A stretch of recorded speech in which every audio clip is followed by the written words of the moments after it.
In today's episode, let's talk about what we learned at ContentTech, the first full day after the workshops day. ContentTech, if you're unfamiliar, is the show that used to be called the Intelligent Content Conference. It was rebranded this year and is about the technology surrounding content marketing. If you think about the MarTech conference and how MarTech has changed so much, ContentTech is a sliver of, or a perspective on, or a lens on many of those tools, but focused on, of course, just the world of content marketing, which admittedly is still a very large world, but this is with a much more refined focus on just all things content marketing. So Content Advisory founder Robert Rose started off the event looking at what sort of the state of the union is for content marketing. One interesting stat that he threw out that was surprising, in CMOs and CEOs they interviewed about content marketing, 29% of the companies that they surveyed are now spending more on technology than they're spending on human beings, which you can take a couple of different ways. One, that does speak to companies being able to be more efficient with their money and putting that money into the systems and the processes of marketing. But it also means that companies are spending a lot of money on vendors. And the question is, are they getting a good return? Are companies being able to get the kind of return they are looking for based on that kind of spend when you're spending more on the machines than on the people? And that's just, by the way, this is not going to be an uncommon thing. That number will go up. When you look at Scott's MarTech 5000, Scott Brinker's MarTech 5000 from the MarTech conference, which is now 7,040 companies. According to Robert, about 80% of them are content marketing related tools, either on the creation, the management, the deployment, or the promotion of content. So there's still a lot of overlap between those two worlds. Andy Crestodina, of course, did his talk from also social media marketing world on basic and advanced analytics, which is always fun to listen to. There obviously wasn't a ton of new stuff because it was literally just the talk we had seen previously, but a couple of quotes I thought were really funny. One was that where there's traffic, there's hope, which means that as long as you've got the attention of the audience, you can achieve business objectives with it. It may not be exactly what you intended, but as long as you've got attention, you've got something to work with. And his big tip, and the one I think is probably the most valuable for everybody, is that link your best cheese to your best mousetraps, meaning that if you do an assessment of the best converting pages on your website, and you do an assessment of your best traffic generators or traffic attractors, where traffic is coming from, take 2 minutes a month to put, you might also be interested in links, hard-coded links if you have to, into your website to move traffic from where it's coming in to where you want it to go. So it is an incredibly obvious, simple tip that probably none of us do.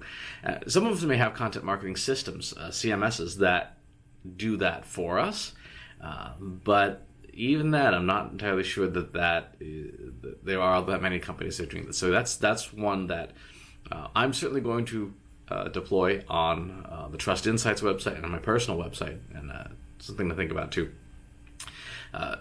Meg Golden talked about rebranding and the importance of the way we do content, and she had a funny stat. Tropicana in 2009 rebranded itself. They changed the logo from the orange with the straw sticking out of it, and their font into something much more upscale with like a champagne glass with orange juice in it. And she said within 5 weeks they lost 50% of their market share and revenue, and they very quickly readjusted. But what was the quote from her talk? Brand is pattern recognition. And if people don't understand the pattern, they won't know your brand. So your brand has to be a consistent pattern that tells people who and what you are, and burns it into their minds so that when they go to look for it, whether it's on a grocery store shelf or in an email or a Facebook group, wherever it is that you're deploying your brand, definitely that level of recognition is essential for it to stick with people, for people to go, okay, I recognize this. This is something that I want in my world. Shortly thereafter, Shiva Mir Hosseini gave a interesting, very process-driven talk about how Aetna does its marketing. One of the more interesting stats out of that talk was that the average value of an email, at least in their world, consumer or business, is around $35 per valid email. So if you're looking for a very, very basic benchmark value of your email list, that is a usable stat. You will still have to do that computation yourself. You can do it with things like Google Analytics, with goals and goal values. If somebody signs up for a newsletter, sign up for mine, then you can assign a dollar value to that or to other forms of business that they participate in. The afternoon kicked off with a panel on artificial intelligence. It was a panel on content technology in general, and it was with some of the vendors. And one of the things that's so challenging for people, and I get this because it's challenging for everybody, is that in order to do the best job you can with things like AI, you need to stay current. You need to know exactly what's happening in the market with all the different technologies. And that's not a small task. It requires a ton of reading, a ton of scanning, a ton of paying attention, connecting with influential thought leaders and scientists and things within the AI community. And, that's a full-time job. So this panel, their belief was that natural language generation wouldn't be usable by content marketers within, a decade. They said maybe 10 years away. And I'm like, no, it's usable now. With OpenAI and GPT-2, it's usable now. It will get better over time, but it is not a decade away.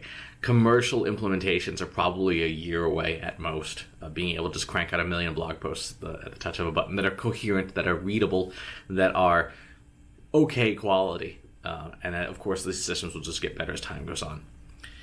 And finally, the last session that I attended was Amanda Todorovich's from the Cleveland Clinic about productizing your content marketing from a process perspective, where your content marketing is a product, not a project. And she said a really useful meme, I guess, to keep in mind. Projects are about getting things done. Products are getting things to people for use. And if you focus on making a product that somebody can use, your content marketing will do much, much better. So lots to digest from the show. Going back for round 2 today, speaking today on AI. So if you're at the show, hope to see you in my session.